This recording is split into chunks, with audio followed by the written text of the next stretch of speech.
You have to start bringing back is, because I remember I was growing up, my dad would call me out on it, and I have to go back and do this, go back. And so I think just reteaching that to young boys of taking your time in the morning and the evenings to make sure you do that, because they're moving too fast now, you know? I can add to that too. It's building up a habit, but also a ritual. I'm into like the skincare thing. Have a good routine for yourself, because when you're stepping out that door or getting ready to take on the day, you want to be the best version of yourself when you step out that door. And coming back into you. From personal grooming, manicure, pedicures, how to properly wear cologne, having a sense of fashion, you would think that these things would be intuitive, innate, but they're not. Men have to learn all that stuff, or at the very least, be exposed to them. Ladies, for that dude in your life whose feet look like he should have had a starting role on Jurassic Park, that's not normal. And you probably think it is because you're like, well, I just guys. No, it's not. Trust me, we can do better. And fellas, not only is it perfectly okay to take care of yourself, personal grooming is a required part of your life. We find ourselves today in a conversation with young therapist Quentin, military veteran Kelly, and the owners of the men's Refinery, Alvino and Curtis. It's a place where we can get manicures, pedicures, facials, tailored suits, chill back in the pool room, or even enjoy the golf simulator. So when it comes to personal grooming for men, these guys are the experts. So we went to them for this very insightful dialogue. Welcome to Manhood Matters. Let's get to it.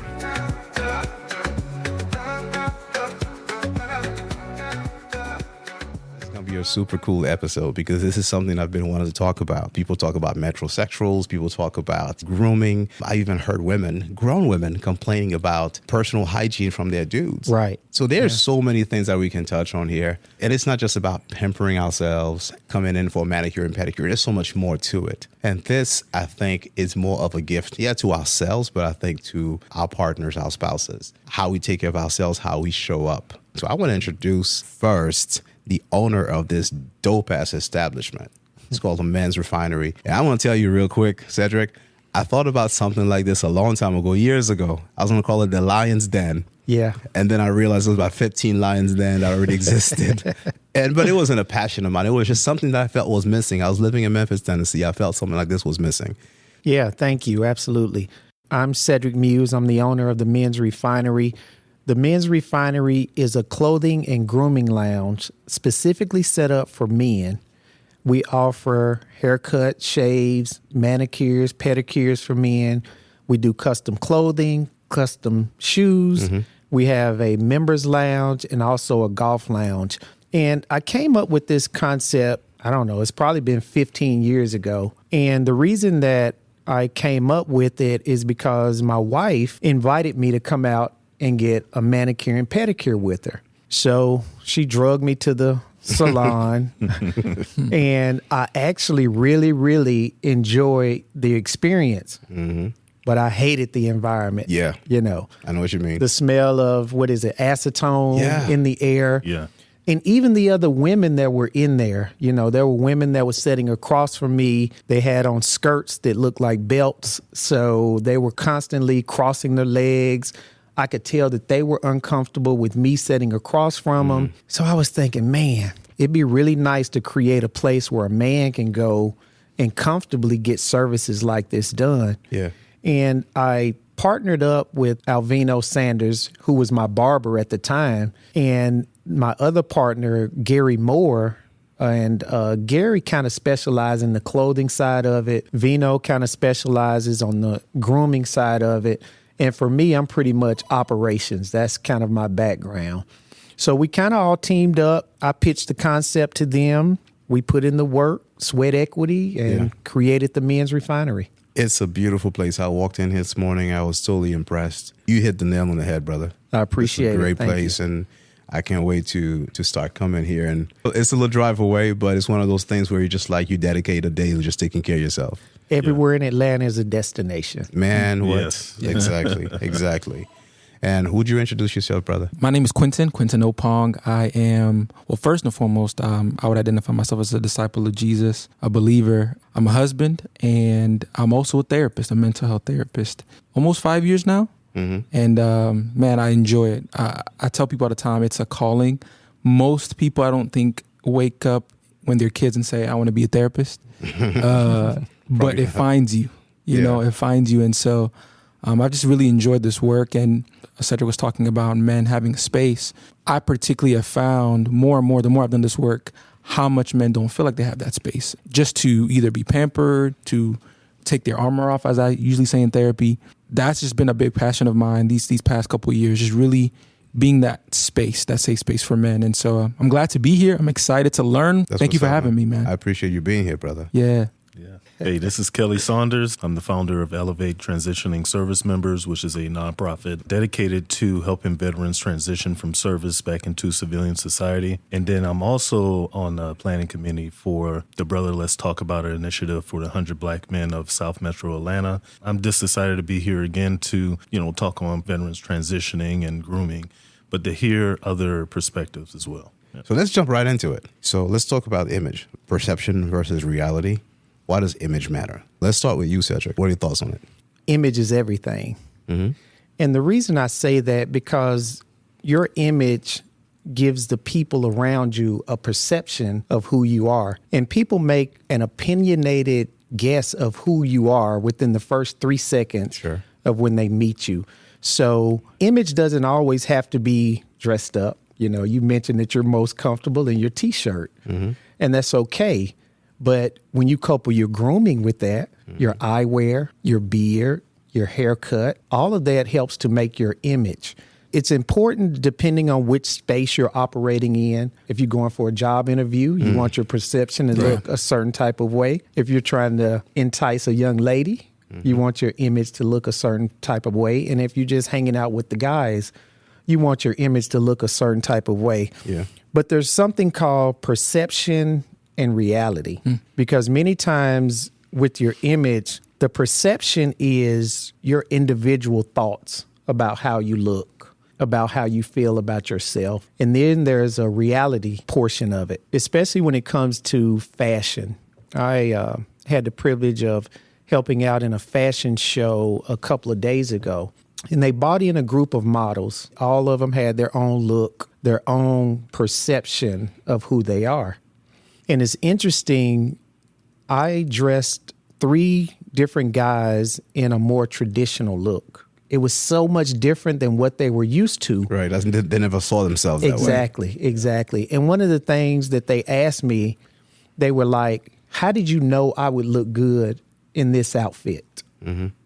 There are certain aspects of dress that most anyone will look at and say, that looks nice. And then there are the extremes. Think about the 1970s, the pimp look. If we were to see somebody walking in something like that, it's going to catch our attention. But is it going to be positive attention or negative attention? More like comical attention. Exactly. Right. Yeah. So the person that's wearing that has a certain perception about how they look. But what's the reality? Yeah. I don't have stats on it, but if I had to just do a quick observation, especially with our folks, when I look around, they're more concerned about how others view them in the sense of name brand and things like that. I will never in a million years wear somebody's name across my chest. Right. You'll never see your Gucci, Balenciaga, whatever the hell names out there. That's not my name, right? So it doesn't make sense to me. Now, if we're talking quality and we're talking craftsmanship, I might spend a lot of money getting something, but yet I'm not advertising it, if that makes sense. Absolutely. So I guess the question is, and I can ask any of you guys, how do you feel about the whole showing up for yourself, being comfortable, being clean, being groomed, versus, oh, I need people to see that I've got this brand on. Yeah. Just to speak to that a little bit, one thing I didn't mention in the intro, so I'm also African, right? I'm Ghanaian, and growing up, my dad is a huge fashion guy. He likes to make bold statements. So my dad's the type of guy who will wear maroon on maroon with maroon shoes and maroon socks. And might have a maroon watch, right? He's coming in. We call that a one-piece. Yes, exactly, right? That sounds African. Yeah, for sure. Exactly. Oh, man. Bold colors. In And Haiti, they call that a complete. yes. Actually, we use the same word. Wow, that's crazy. Yeah. Yeah, we call that a complete. That means from toes, head to toe, man. You got that one piece color. Yeah. And you start getting like, Chale, you look complete. It's like, you look complete. That's, yeah, man. And so for me growing up, he has that piece about him, but he also was a big Tommy guy. Tommy Hilfiger. Yeah. So I was born in Italy. I grew up in Italy for a little bit, and then he lived there with my mom for a while. So got into Tommy Hilfiger stuff. But I remember as I was starting to come up and like he put me in Tommy Hilfiger clothes, I remember I used to like wrestle with this idea that, man, when I put this on, people are going to associate a certain level of status, some level of wealth with that. We all can attest to like people who are not really fashionable, but they just throw on the name brand. My best man at my wedding, when we used to room together, one of the things that I used to talk to him about is like, man, how do you put yourself together? He was always so fashionable. And I remember he always used to share how for him, it wasn't about the brand. It was about being creative, right? And creativity comes from within. You can tell when somebody's just copying something or they're being original. And so I think when you go back to the question of showing up for yourself, in therapy, we often talk about this idea of the perceived image and then the actual image. Right. And a lot of times our actual image is the part of us that we really are afraid for people to see. Right. It's the one that's hidden. It's the one that only maybe close people to us know or see. And the perceived image is the one that we want everybody to see because we're really, at the end of the day, sometimes afraid of being vulnerable. And so I find that if we can tap into that actual image and be okay with it, like you said, like, I don't care. I don't care who thinks what of me. Like, I know who I am internally. Whatever you wear, however you show up, people are attracted to that. People are attracted to uniqueness. No one wants just to see multiple carbon copies. And I think the other thing I would add, when I work with a lot of teen boys, this is a big thing that I'm often wrestling with. Because for a lot of my teen boys, they're now trying to figure out who they are. Right. But particularly in this generation, Gen Z, Gen Alpha, they got so much information coming at them, telling them who they should be. Absolutely. So when I'm asking a teen boy, like, why you want to be a Twitch streamer? Why you want to do that? All they can give me is, well, the girls like it. Or, man, I saw this social media person doing it. They can't fully tell me their why. Right. I think that's just so important to do that so that we don't have a bunch of young boys becoming men who are lost. It drives me crazy. Like I went into a store. I don't remember if it was Louis or something else, but we were in Miami. I went to a store with a friend of mine, and I wouldn't be caught dead in that store. It had nothing to do with the money, man. It just had to do with the fact that it felt pompous to me. Right. We went in, and he's looking at these shoes, and they're sneakers, right? And they have metal all over them, like spice and stuff like that. And it's a $3,000 pair of sneakers. I'm like, for what? That doesn't matter if I have the money to throw away. That is not craftsmanship to me. The only reason I'm wearing that is so someone else could look at it and go, that's interesting, and notice the brand name and know that this guy's got $3,000 shoes on. Right. That's all it is. It's a statement. Would you put that on for any other reason? I don't mean to criticize people who do, because there are people that I know. I'm wearing Nike. It's Nike all the way down to the socks. And that doesn't make sense to me. I don't understand it. But I was that way. But I was 20. I'm not 20 anymore. So I don't understand how that still works with grown men. One of the things, being in the fashion industry that I see is entertainment leads fashion. 100%. So a lot of people that aren't comfortable at who they are or have established an identity, that's what they look to. I deal with different customers, and a lot of times they talk to me about a certain brand of suit or a certain brand of clothes. And I'm like, I have no idea who that is. Yeah. And they're like, but you're in the fashion industry. How do you not know who that is? I said, are you concerned about a certain brand or a look? Because you can create great quality, a great look, and it doesn't have to be a particular brand. Right. And being in the clothing industry, see, I understand behind the scenes. I understand that some of these off-the-rack $2,000 suits come down the same line as a $300 or $400 suit. And in the back, they have all of these different tags, and depending on who your brand is, they pull that tag and they put it in that suit and they send it out to the whichever. So the only difference then, Cedric, is the tag that's on there. In some cases. Now, I will say that different brands put a little more into the quality. Sure. But it can still go through the same factory to be manufactured. It just may be, okay, My brand is going to have pick stitching. My brand is going to have workable buttons to give it a more expensive look. Right. And, it's funny you should say that because I spent a lot of years in corporate America and in sales. So I was always suit and tie. I mean, I'm one of those guys with a bow tie. You'll never catch me with a clip on. That's ridiculous. Like, I know how to tie a bow tie, right? I'd buy certain suits. I'd go to whatever store there is, spend $500, $600 on a suit, $1,000 on a suit. But my most expensive suit to date, and I started learning, from another dude kind of like yourself, it has no brand. It just was at a place like this. Right. I went in. Yeah, it was in Nashville, picking not just the measurements, but from picking the fabric to material.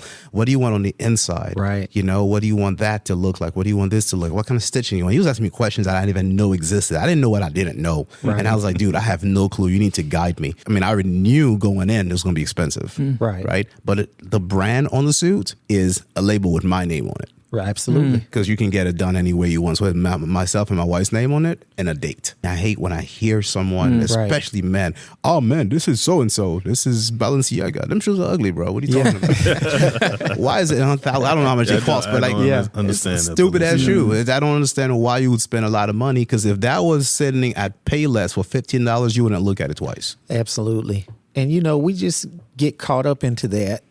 Everything is about brand. Everything is about how much it costs, and quality gets lost. Yeah. And when I tell you, for a lot of the big brands that are in the industry, they love it. Of course.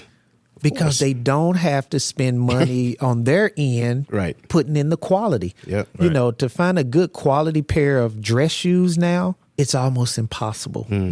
People throw around the term bespoke suits. And I want to talk about the difference between a made-to-measure suit and a true bespoke suit. With a made-to-measure suit, someone takes all of your measurements. You can pick out your fabric. They send it to wherever the manufacturer is, and they put together your suit. They send it back. You probably have a local tailor that makes whatever adjustments need to be made. Right. But it's still done in a manufacturing facility. So what I do is kind of a combination of bespoke and made to measure, because of course my tailor is not here. He's in Bangladesh. So I have to take all the measurements.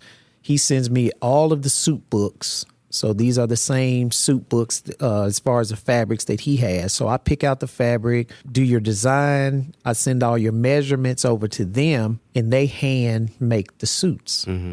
So that's a true bespoke suit. I was gonna say, just because he's not sitting here in your shop, but that's bespoke, Yeah, the only difference is a true bespoke is you come here, you pick out your fabric, the tailor will get the fabric, he'll take your measurements, he'll pre-sew the suit, you'll come back in, he'll try it on you, take more measurements, and you go through a process of 3 or 4 of those fittings. So when you're finished, it's a perfect fit. Yeah. As opposed to having to send it out somewhere. But I did a lot of training sessions with my tailor. He shows me exactly how to make the same measurements that he would do. So once we get your suit back, it's a great fit. I had no clue all that was involved. Right. Yeah, that explains why it costs a lot of money. Switch gears. This must have come up quite a bit at the men's refinery. Men's baldness and the psychological and emotional impact. Yeah. Why do you bring that up? Is that something that people here struggle with? Well, actually, I'm going to let my business partner, Alvino, speak on that. He's the expert. Yeah. He is a master barber. He's been barbering for, 30 plus years. He is the expert on that, and I'm going to tag him in to speak on that subject. Yeah, tag him in. Come take a seat right next to him. Just Alvino can talk about this, man. He's still got hair.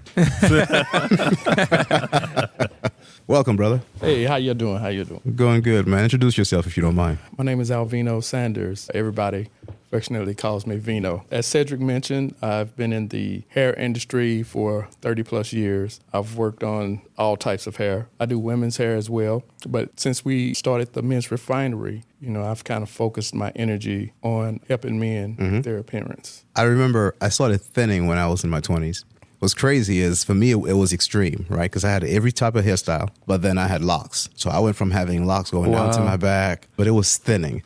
And I struggled with that. I tried to cover it up because, again, I'm in my 20s. I'm like, what's going on? And I remember My oldest, she was 4 years old. So now I'm 30. And it got to the point where I was just like, if you were sitting behind me and I lean back, you'd be like, dude, you need to do something about this. Like, this is ridiculous. I had one dude call me Predator. Remember Predator? No. Because you had hair. Oh, my God. I had another Jamaican dude. That's ruthless. Hey, man. Grew up in New York. Right. And this was my friend. Dog. These are friends, by the way, right? I had another friend of mine, a Jamaican dude. He used to call me Bald Head Dread. Oh, man. Oh, man. He's like, how you gonna be bald and dread at the same time? That's crazy. Meanwhile, it's very common in Jamaica, but I digress. I'll be totally honest here, man. I considered other options. I saw this commercial. I was like, there's got to be something I can do, right? So I go into this clinic, and I'm with my little girl this time. You know, she was always my ride or die. She's with me. We were spending the day together. And I go into this place, and I thought it was some kind of medication, or maybe they put some kind of ointment, and it grows back. So they do this full consultation, spend an hour with me going back and forth. And towards the end, when it's time to close, they hit me with this little, well, we can graft this patch, and it's a toupee. Right. And this is like a patch with dreads. And I'm like, y'all kidding me. That's crazy. And they're like, yeah, just, you can go in the pool. Everything will be cool. But if you don't come back, because you have to come back to them to maintain this process. Right. Oh, man. There's a business. Yeah. It's like, if you don't come back and you go a month without it, you might jump in the pool and this shit might just float away. Right. I'm like, you know what? Come on, baby. Let me go grab my baby girl. That's my main I was fear. like, I'm out of here. I went to the nearest barbershop. And I said, shave it all off, which traumatized my daughter because she had never seen me any different. From the time she was born to me having long hair, that's all she knew. And she's sitting there and she's watching these people just shave my head. She's flipping out. Right. And I'm like, it's okay. It's okay. Very next day I went to work. No one recognized me. I just walk in. Who's this new guy? Right? Because that's how different I look. Wow. And then one guy says to me, you got a nice shaped head. And that kind of like did it for me. I don't know why. It was something as simple because I was self-conscious. As long as I get a nice shaped head, I was I'm in the clip. Right. Yeah, because you don't know what's under there, right? Your whole life, you don't know what's under there. And he goes, you got a nice shaped head. He was like, you're one of the few ones who can get away with it. I was like, oh, cool. And my confidence was right back up. Yeah. But I did struggle with that for a long time leading up to it. It was kind of like, you're scared to jump, but when you jump, you're like, oh, it's not a big deal. Yeah. The way society perceives baldness, it varies. It's more accepted now thanks to individuals like Michael Jordan. Hell yeah, 90s, baby. The Rock and people like that. That's right. Because it can be associated with masculinity and how a man is perceived as being a man. I would venture to say before Michael Jordan really came on the scene, it wasn't really looked at as something favorable. Yeah, it wasn't cool. Particularly in the case, like you said, when you're young. I had a friend, he was 23, and, he had the bozo going on. Yeah. And that was traumatic. Yeah. Because during that period of time, that's when you're rocking your He waves. got the bozo going on. I mean, it was, You might even know what that is. I was going to say, he what doesn't know. is He's the too young. bozo? well, see, that's when you don't That's a have clown. anything up here at the top, and you just have the hair around. Kind of like a cul-de-sac almost a little bit. Exactly. Yeah, the bozo was That's a when clown. you have your sunroof is fully open. No, Oh my goodness! Wow, that's a barber joke. Wow. Yeah.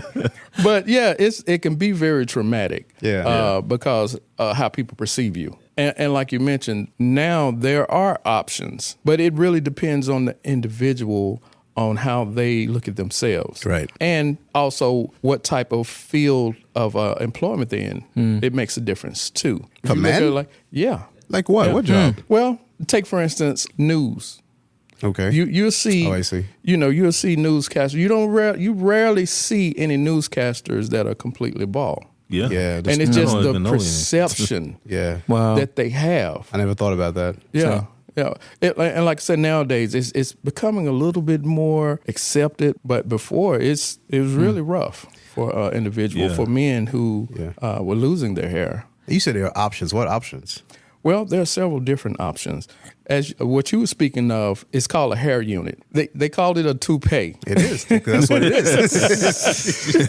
But to be It's the politically modern-day correct, toupee. but it actually looks better than what a toupee used to look like. Gotcha. Back in the day, a toupee looked like a toupee. You could look at them and tell they had something sitting on top of their head. Let me ask you this. Back in the day, right, did they have toupees for people of color?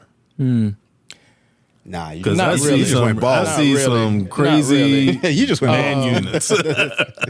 Not really. Not They really? did. Yeah. Not like they have today. I mean, they had some, but like I said, you could tell. Right. You could tell it was something sitting on top of their head. It didn't Right. look natural at all. It looked alive. Yeah. But nowadays, you could see someone with a brush fade or a brush wave cut, Yeah. and it could be a hair unit. Yeah. You would never know the difference. Yeah, I've seen those on social media, man. They go in, they add all this stuff, and then they shave it and they glue it, and it looks amazing. Yeah. I would never, but I'm I do. like, I can't- do it myself. Oh my god! You know, I had a client that flew all the way from England to have his done. I forgot what occupation he had, but it was important that he. Doesn't it have to be maintained? Yes, it did. So how Yes, often does it need did. to come back to you, or can he go to someone else from this point forward? Well, usually, if you find someone who knows how to do it correctly, you want to stick with that person. Correct. And how often does the person have to come back? Well, it depends on, it's different methods. You have the inexpensive where they just take braid hair, glue it to your scalp, and then they cut it down and blend it. That will last you about a week or two. Golly. Yeah, especially if you're working out. But that's usually, if you're sweating, you can't get in the pool with it. You're like, nah, I can't swim. Right. But that's usually if somebody has something like they're going on vacation or going somewhere where nobody really knows them, and they want to rock the brush fade or the brush cut. Then they can put that on. Then you have the other where you actually have the unit. It's a hair unit on a thin, like a plastic almost, but it's breathable. And you shape it, you glue it onto the scalp. That usually lasts about 3 to 4 months. Again, it depends on the individual and what their lifestyle is. Yeah. And how they perceive, as Cedric was saying earlier, is how they perceive themselves. Yeah. Then you have more non-invasive methods such as the minoxidil. And this is like a drop that drops that you can put on your scalp and everything. You have really inexpensive ways, and these are often joked about, the hair fibers. Yes. You see where they do the hair fibers. And, Hey, I was going to talk on that. Yeah, it's little like fibers. You just put it on, and then you put like a hole on it, and you shape it. That works? I mean, I have them on hair fibers right now. Yeah. What? Yeah. You said you got it on right now? Yeah, I got it on right now. And see, that can goes to the professionalism of the particular barber who's doing it, because it's not supposed to be a whole head of hair. It's supposed to enhance what you already have. Yes. If you have areas that may be a little thinner than others, that's what you typically use your fibers for, to fill those in. And same, we do it with beards and everything. If you have areas that's not really full. Yeah, the patchy beard. You use the fibers to kind of just fill that in. And it's not meant to last for a long period of time. If you got something going on, or, if you're trying to make it through the week, then that's when you would use the fibers. Now, I got a question, because as you were talking, Vino, you were talking about career, right? I just want to know if this statement is a myth or a fact. I've always heard people say, don't go to a barber who is bald That makes no sense. trying to get your hair cut. Is that a myth? Is that a fact? Because I've heard that, right? And people will actually go by that. But No, that's a myth. That's a myth. Yeah, Okay. I don't hear that. The only thing that I hear that I believe is I'm not going to a fat physical trainer. Yeah. If you're out of shape, you can't tell me what to do because you're out of shape. Right? People say don't go to a skinny chef. Maybe they're to take care of their bodies, they eat a certain way, but they can still cook their ass off. You know what I mean? Right. So I've never heard that one. Don't go to a that bald was barber. that was a thing I used to hear a lot. Like, man, if you have hair, you trying to get your hair cut, don't be going to a barber who's bald, because the assumption is they don't know. No. At one time, they had hair. That's true. Yeah. At one time they had hair. They may not have it now, but they had hair at one time. Yeah. So Yeah. So let me ask you this. With all the options, why are some men with all the money in the world still struggling, like KD and LeBron? Like, what's up with those dudes, man? Because they look like they're trying, but it's not working. I'm like, you have money I would be happy to kind of straighten the to table. take care of KD and Lebron. You know, if this ever gets to Look, them, just man, cut call it down low, man. Just, Hey, but I'm it's struggling with that right now. it's just a matter of it's I'm going it's to be not like you, important Stefan, to them. in a couple of Hey, man. months. I've been that way since I was, like I said, I'm 30. I was like, yeah. Why do some men choose to keep the bozo on? There's only one option. You start to thin out, shave it, look uniform. And they still go to the barbershop. More white men do it than black men. We tend to shave and just give up on it and just say we're Right. just going to shave the whole thing off. But some men still keep it. Yeah. It's gray, it's whatever. Why do people choose to keep that at all? It's like when you were saying you had the dreads. Yeah. During the time that you had your dreads and you were thinning, you didn't want to let that go. Yeah, but I could cover it because I could take one strand of hair. Like I moved. Well, There was coverage. You have some guys, they try to do the comb over. No, but I'm talking about there's nothing there. It's ball, and you just got that and thing it's just around. they don't want to let it go because they may not have the self-confidence to just go completely bald. So they still want to hold on to their perception, like we were saying, perception versus reality. Yeah, it's interesting because to me they look older. It actually does. And a lot of men, if they decided to just completely go bald, it would look better. Yeah. Women seem to prefer that opposed to you walking around with the cul-de-sac. Yeah, man. Right. Cul-de-sac. So, confidence boosters, embracing your look and owning your presence. Let's talk about that for a little bit. Yeah, can I touch on that? By all means. In the Marine Corps, we had to get our haircuts every week before formation, but they didn't teach us a sense of style. So every time that I went out, I didn't have that confidence. I was wearing like military boots and this jeans, and I was looking like, oh, this is not my style. What I'm doing, right? So I get out of military, and I'm going to bars and stuff like that, and I'm not getting no replies from any women. No play at all. Like, what the hell is going on? I got on my, my boots and all this other stuff. Don't y'all see the boots? Don't y'all see the boots? I've been in combat, right? Nah, that's not how it works. So, hey, I had to download this app called Pinterest. You can create your vision board and everything like that. So I started to put some pieces together. And when I did that, it gave me a boost of confidence in my appearance. Yeah. Self-grooming comes from going out and taking the time to have someone else do that for you. You know what I'm saying? It's like planning a wedding. You're not going to plan your own wedding. You're going to have someone else do it. You want to feel relaxed on your day. So going back to adjusting to this new, different fashion for myself, I had to create my own fashion. I have a good physique. It's like yourself, Stefan. You wear shirts because you have a nice physique, right? So that confidence helped me pave the way for my success in life. Like I feel good when I go into a meeting with some of my stakeholders and presenting information to them. They take me seriously. Yeah. There's something to be said about that. Whenever I play sports, it was like you look good, you feel good, you play good. Even down the way you put on that uniform and the way you put on those cleats, right? It was always that way for me in sales. Most of the guys, our team for years, we went door to door. The most successful guys and girls in a team were the best looking ones. It wasn't the most skillful ones. They became skillful because of the habit of talking to different people, dealing with objections. But initially, when the person knocks on your door, it's crazy what that will do when you look good, when you look a certain way, that polo fits you right and you're in shape and things like that. And same thing for the women. The best looking one made the most sales. It just never failed. It's unfair, but it is what it is. And plus, even when it wasn't the case, it's still, to your point, Kelly, gave you that boost of confidence. When you have that look, when you have that confidence, you leave your home a certain way, you feel like you can walk on water. And I wanted to touch on that point as well. That's one of the things I think that sets us apart here at the Refinery. We are all experts in our field, and we understand that it's important, as Cedric said at the very onset, your image, how you perceive yourself. We can see what you may not see when it comes to your appearance, when it comes to your hair. And, we were joking earlier about the baldness and all that, but my job is if I have a client to come in, he's not sure about his appearance. He's not sure about what looks right on him or how he's supposed to present himself to the public.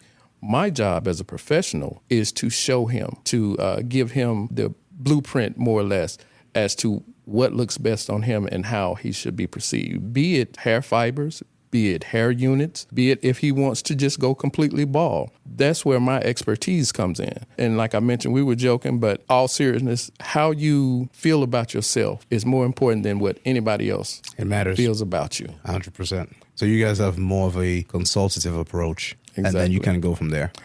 And I try to instruct my young men, at least take care of your hair, shampoo it. It's going to be my question. Condition it, because some of these young men, I don't think they've ever washed their hair.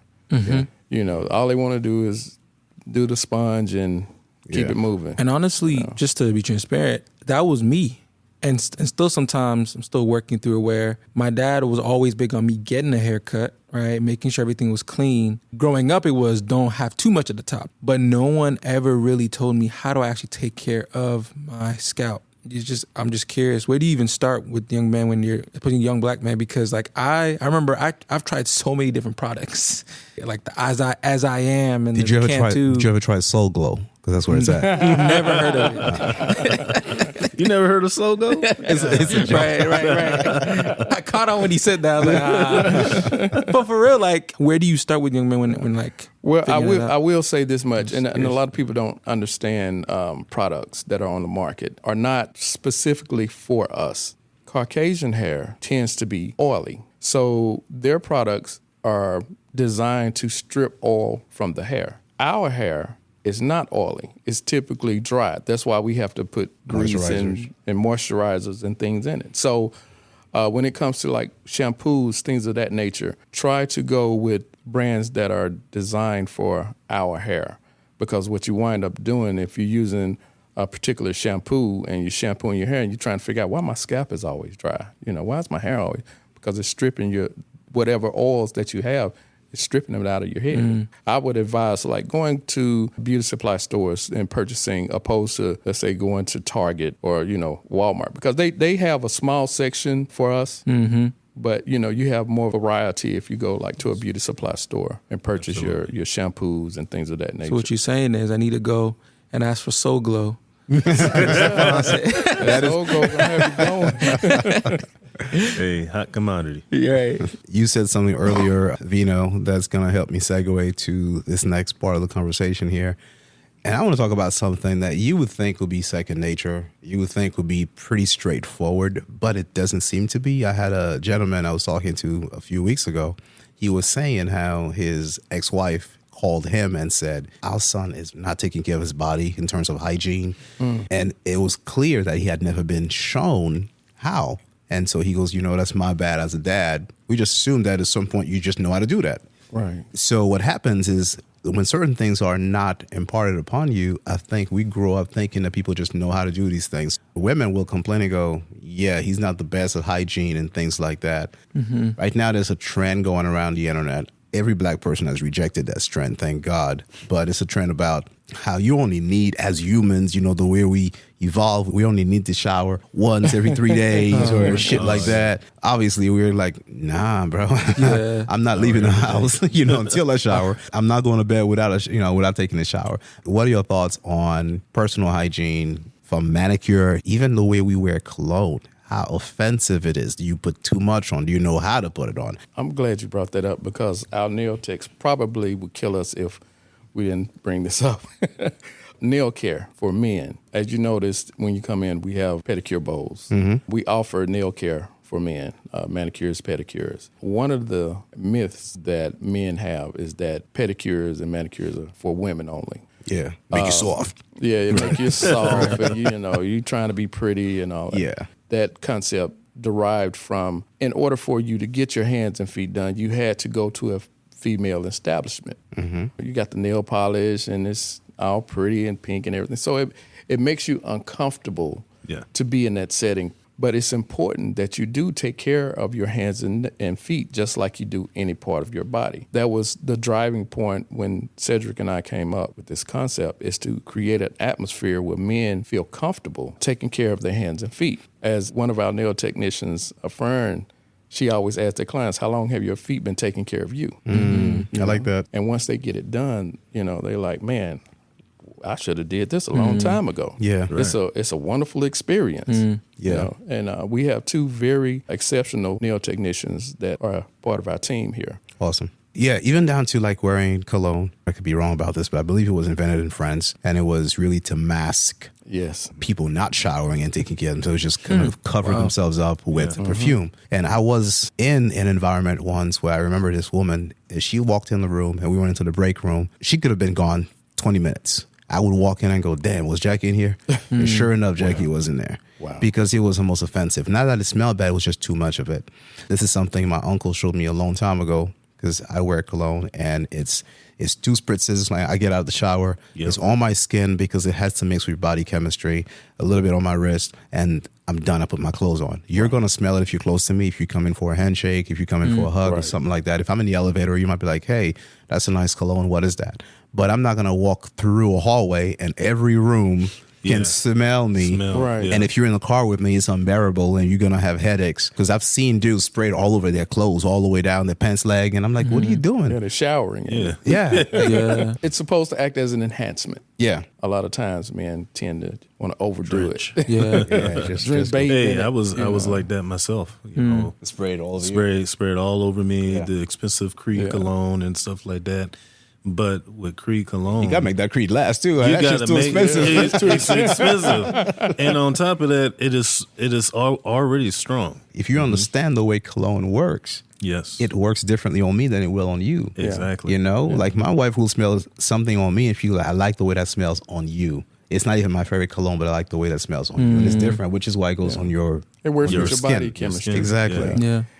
Just to even piggyback on what you shared about the hygiene piece for young men, one of the things I've noticed, like when I have young guys come into the therapy space and like their parents are complaining, this person's not showering. A couple of things I've noticed sometimes is either you have the young man who is just feeling unmotivated in general. That is there's a level of, maybe I wouldn't say clinical depression, but they're just unmotivated. They don't really see what they're going to do with their life. Like there's no drive, right? So just they're not even trying, right? I think in those times it's important to speak to that part of that young man. But I think the other piece of this, they're not even being taught about the time it takes to take care of yourself. Because a lot of them are living in the day and age where like they're moving fast. But during the summertime, I'm waking up, eating some cereal, and I'm jumping on my video game, right? And there's this high stimulation. And so they're not really being taught how to slow down and work your way into the day by taking a shower, brushing your teeth, making sure you lotion your face, right? Like, and so I think that's something that we have to start bringing back is, because I remember I was growing up, my dad would call me out on it, and I have to go back and like go back and do this, go back. And so I think just reteaching that to young boys of taking your time in the morning and the evenings to make sure you do that, because they're moving too fast now, you know? I can add to that too. It's building up a habit, but also a ritual. I'm into like the skincare thing. Have a good routine for yourself, because when you're stepping out that door or getting ready to take on the day, you want to be the best version of yourself when you step out that door. And coming back into your home, wash all that energy, bad energy off, watch all of that stuff that you went to maybe a networking event, or you went to work and it was this a lot of this negative stuff. Wash all that stuff off. You know, I never thought of it that way. I was just like, he watched like outside off of you, but even on a spiritual level. That makes sense. Cleanse yourself. Yeah. You know. At the risk of sounding a little ignorant here, one of the worst massages I ever had in my life was I went and there was a couples massage, and there was Tony and some other name, the 2 massage therapists. I don't want Tony. So I was clear on that. Well, it turned out that the other name that sounded like a woman's name was a dude. So I was really uncomfortable. And it was like I was stiff the whole time out there. And he was like, relax. I was like, stop talking to me like that. You know? And I say it sounds ignorant because I realize that it does. But I have not been able to overcome how uncomfortable I am with that, or a man giving me a pedicure. It's just something intimate about it. Right. You know, I'm thinking about a day to myself. Go to the gym early in the morning. I do my prayer. I do my meditation. I come into the men's refinery. I get all these services. I go to brunch and I go hit the golf course. That's the perfect day for me, right? And it would ruin it if Jim was doing my feet. So what do you have going on here? Is that something that you guys take into consideration? Yeah, well, we do facial massages. Me and another barber that we have here. I'm cool with that because you're washing the hair and you clean. It's like you're still cutting my hair, right? And I'm cool with all that. But the feet, like, what's up with we have 2 beautiful women that are part of our team, and they do the feet. And I understand, to your point, that is something that's a little bit more intimate. It feels with intimate. Feet. Yeah. It's just something about that. Yeah. And the same as with body massage. Myself personally, I prefer to have a woman. And I think that just goes to your preference. Yeah. It goes to your preference. It's nothing wrong if a man does a massage. It's like a doctor. I prefer a female doctor. I just don't want man checking me like that. You know what I'm saying? Yeah. That's just my preference. Yeah. And it depends on the individual. So, but we try to alleviate any uncomfortable feelings or anything. So I'll be It's immature, and I realize it, and I know it. So you know what's funny? I'll be the odd one out. I've actually gotten a couples massage with a male therapist. Generally, like one of the best massages I had. And mine would have been perfect if only I could relax. I just couldn't. Yeah. I'm curious, like, y'all think some of that is also a social norm? I used to think about the concept of like a barber's like touching up your face, getting behind the ears and stuff like that. I used to be like, man, that's pretty intimate as well. Like, you're up in my nose, you're up, up under my chin. Mm-hmm. Yeah. So do y'all think that's just more of something where if that gets more normalized, it probably would go away? I think that's what it is. I think it's a social norm, like you said, because that's all I've ever known. Yeah. Male barber. Yeah. And if a woman is a barber, then great. Doesn't matter to me, right? Hey, my experience with the pedicure and manicure was, in the regular Asian, nail salon.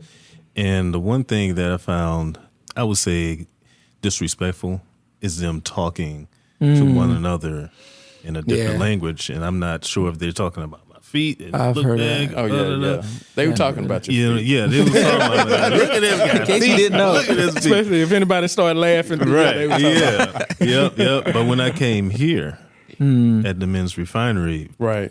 I never went to no other nail technician. I have to get my feet done today. But her experience was like, hey, we had good conversation. Right. She knows me, that type of thing. And then she does a really good job. Yeah. And she doesn't put like the polish on there. She buffs them to a point where they look. I'm like, wow, look at my. And they last longer too. I'm like, you want this Polish to starts to peel off. The Buffing, man, lasts for weeks. That's what it's at. for weeks. Yeah, So high quality, man. Yeah, high quality. She also instructs you on the care Yes. of your hands and feet, because that's one of the things, if you go to some of the other establishment, they're not really interested in educating you on the care. Right. What you need to do to maintain. Correct. It's just a matter of, let me go and get you out this chair so I can get the next client. It goes back to that consulting piece. Right. You talk to your clients. So. Talk to us about where people can find you, both physical location as well as social media, website, etc. Well, our address is 948 Suite C, Railroad Street, Conyers. And you can find us on Facebook at The Refinery, and on Instagram, The Refinery _. Come check us out.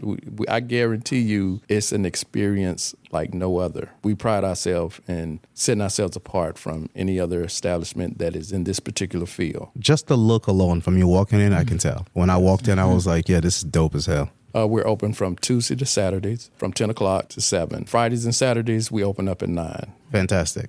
Yeah. So traditionally, towards the end of every podcast that we do something where one of the guests / co-hosts has to read the outro notes, doing an impersonation. I'll take a stab at it.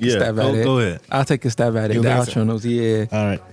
It's going to be Quentin. Yeah. So it's you, bro. And what are you doing? Who's impression? I'm going to be a straight up Ghanaian, fresh off the motherland right here. Fresh off the motherland. Right. All right, let's go for it, brother. Please support us. Please support us by following the show. Please follow the show and leave us a 5-star review on Apple Podcasts. We don't want a 4-star review. We don't want a 4.5-star review. We don't even want a 4.9-star review. 5-star review on the podcast. If you don't do that, we'll find you. Thank you so much for listening. We'll catch you next week when we share conversations surrounding real issues we deal with every day. Manhood matters. Manhood matters. It matters. It matters. And we're out. Oh, man. That was phenomenal. I actually enjoyed that.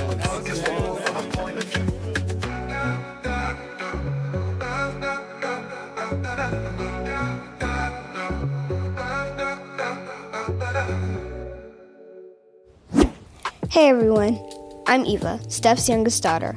Just a quick reminder that this podcast is intended solely for entertainment and educational purposes. If you're struggling with anything, please contact a licensed therapist. As always, we are sending you our strength and our love. See you next Monday.